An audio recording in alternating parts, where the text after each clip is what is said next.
do. I cannot do that. I'm a teacher in the end. I have a lot of things to do. And we have classes of 20 to 30 students.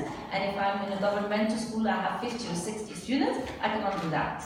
So it's not about individualized instruction. It is several avenues, not separate levels. That means that I'm going to give the information in several ways, not separate ways.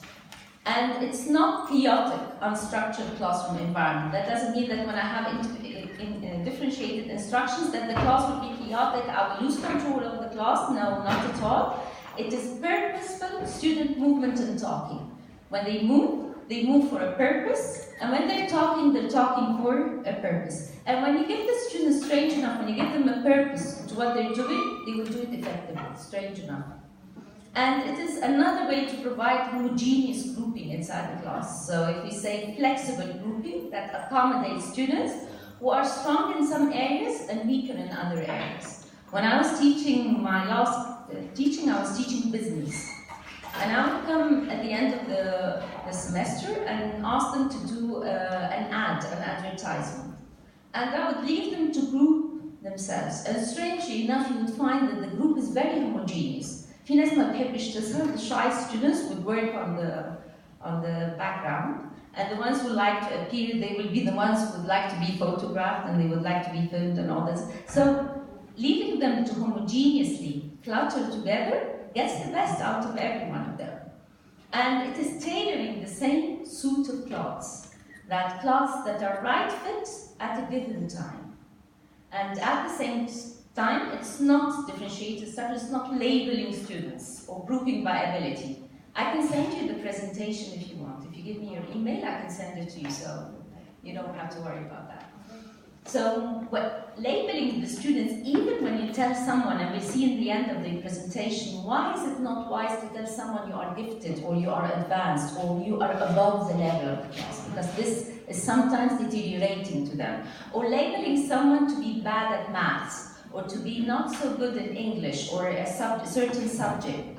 Labeling students, this is terrible, because sometimes students, they grasp, and then they come out in the end with wonderful ideas. We are like computers. Some of us take some time to process, and some, they learn it from the beginning. And it is not confining some students to low level, repetitive, or rote tasks, while others engage in higher order thinking. Because sometimes it's my mood or my circumstances that I'm in now, the fact that we have sometimes descriptions around us. I was teaching at some point grade 10, and I was teaching them SAT. And one of the students, I would get into class, and he would just turn around and give me his back. At first I was personally offended. I thought it's something in me. And then I asked the rest of the teachers, and they all said that he does the same. I was trying to get to him, and I did all that I can do. And I felt for the first time, I failed. I usually know how to get to my students, but I really failed with this student. And then I overheard him talking to his friend and telling him that today is a match of, he was a fan of Manchester United. I don't remember the other team, that was years ago. So I went home and asked my son, في ماتش النهارده عبد الله قال لي قلت له والنبي عايزه اتفرج معاك. I don't love football. I know nothing about football. يعني بيقولوا مثلا اوفسايد، انا مش فاهمه الاوفسايد ده ايه، ماليش في الكوره خالص. قعدت جنب عبد الله ابني وقعد بقى كل ما يجي حد يسال عبد الله يهيص اقول هيص ليه؟ مين؟ بيعمل ايه؟ كده يعني. But I took notes. And then the next day I went to school and said to Omar, did you watch the match yesterday? I said, yes. What about اللعبة بتاعت مش فاكرة مين طبعا لأن أنا مش مهتمة يعني حفظتهم ساعتها. شفت اللعبة بتاعت مش عارفة مين؟